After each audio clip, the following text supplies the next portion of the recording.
ভাদ্র মাস প্রায় শেষের দিকে।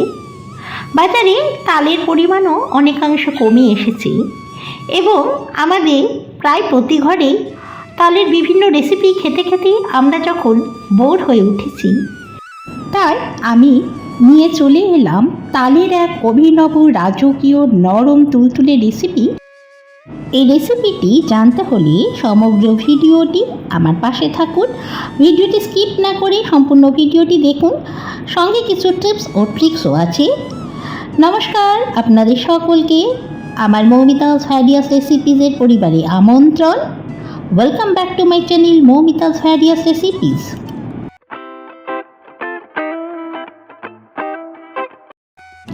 সাসপেন্স ক্রিয়েট না করে এবার বলেই ফেলি, আজ আমি তৈরি করে দেখাবো তালের মালপো। তালের মালপো নিতে প্রথমেই আমি একটি কালো রঙের তাল নিয়েছি এবং সেটি থেকে পাল্প বার করে নিয়েছি। এছাড়া আমার মালপো বানাতে আমার লেগেছে 1 বাটি ময়দা, হাফ বাটি সুজি, 1 চামচ মতন কিশমিশ, আর নিয়েছি হাফ বাটির মতো নারকেল গুঁড়ো, আর নিয়েছি কাজু আলমন্ডের কিছু টুকরো, আর ছোট চামচের মতন ভাজা মৌরি।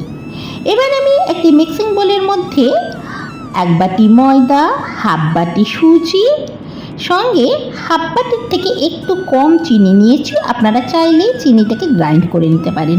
এবার আমি সমগ্র সামগ্রীটি একসাথে মিশিয়ে নিয়ে হাফ বাটি মতো নারকেল গুঁড়ো আমি এতে নিয়ে নিলাম, আর হাফ চা চামচেরও অর্ধেক আমি মৌরি ভাজা আর ড্রাই ফ্রুটসগুলো মিশিয়ে নিচ্ছি এর মধ্যে। নিয়ে সমগ্র উপকরণটা একসাথে মিশিয়ে নেব। এবার আমি এর মধ্যে দিয়ে দেব 2 বাটি মতো তালের পাল্প।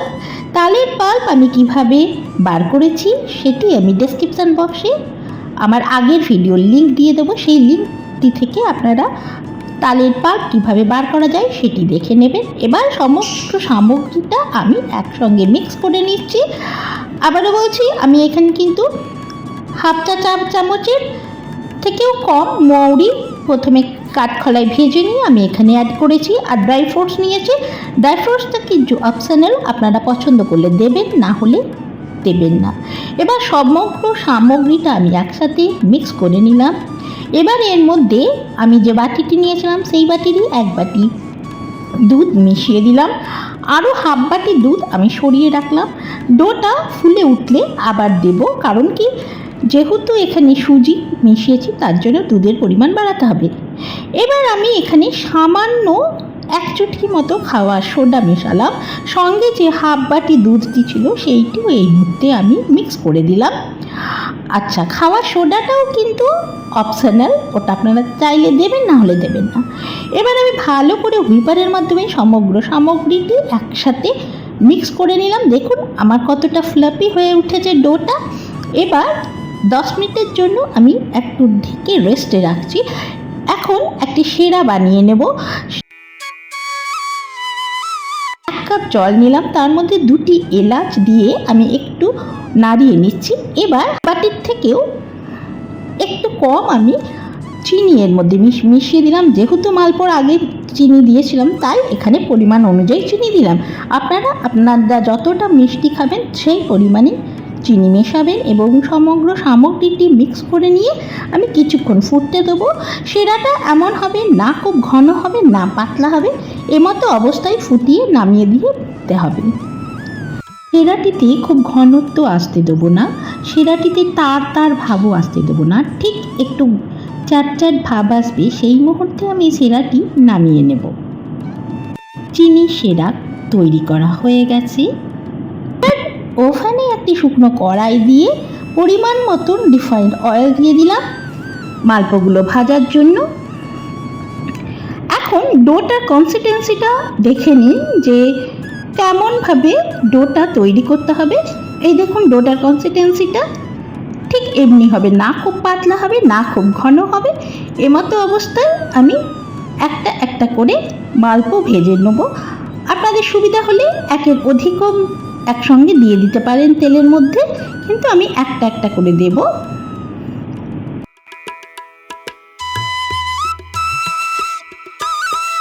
এবং পাশ থেকে গরম তেল নিয়ে আমি মালপোটার গায়ে দিয়ে ছুঁড়ে দেব। দেখুন আমার মালপোগুলো কি সুন্দর ফুলকো লুচির মতন ফুলে উঠছে। এবার সঙ্গে সঙ্গে আমি তেল ছেঁকে নিয়ে চিনির শিরার মধ্যে দিয়ে দিচ্ছি। চিনির শিরাটা না ভীষণ গরম থাকবে না ঠান্ডা হয়ে যাবে, এই পর্যায়ে কিন্তু মালপোগুলো শিরার মধ্যে মেশাতে হবে। আবারও একটি আমি মালপো ভেজে নিচ্ছি, পাশ থেকে গরম তেল আবারও আমি মালপোগুলোর গায়ে ছিটিয়ে দেব। দেখুন আবারও আমার মালপোগুলো কি সুন্দর ফুলে উঠছে না, খুব সুন্দরভাবে ফুলে উঠছে, ঠিক বলের মতো বা ফুলকো লুচির মতো।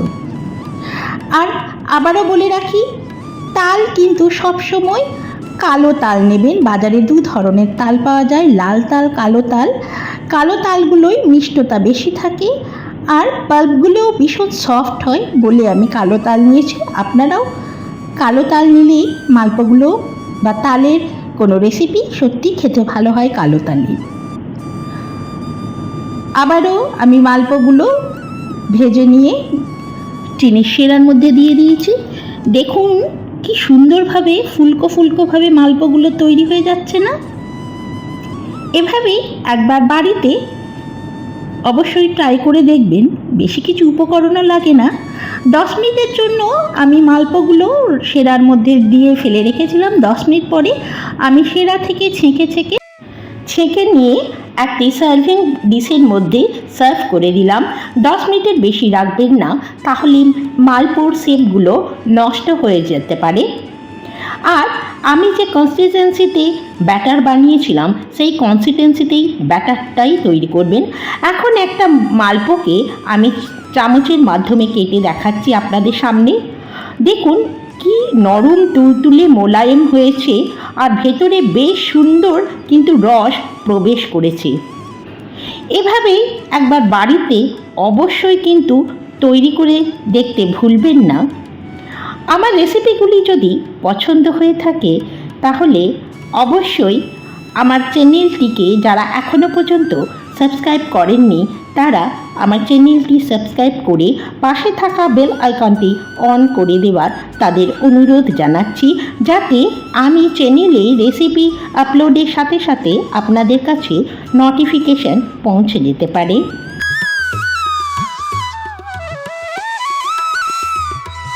আর আমার চ্যানেলের পুরনো বন্ধুদের অশেষ অশেষ ধন্যবাদ আর নতুনদের আমার আন্তরিক ধন্যবাদ। এভাবে সমস্ত ভিডিওটি পাশে থাকার জন্য আপনাদের সকলকে ধন্যবাদ। রেসিপিটি পছন্দ হয়ে থাকলে একবার বাড়িতে তৈরি করে পরিবারের লোকেদের তাক লাগিয়ে দেওয়ার অনুরোধ রাখলাম।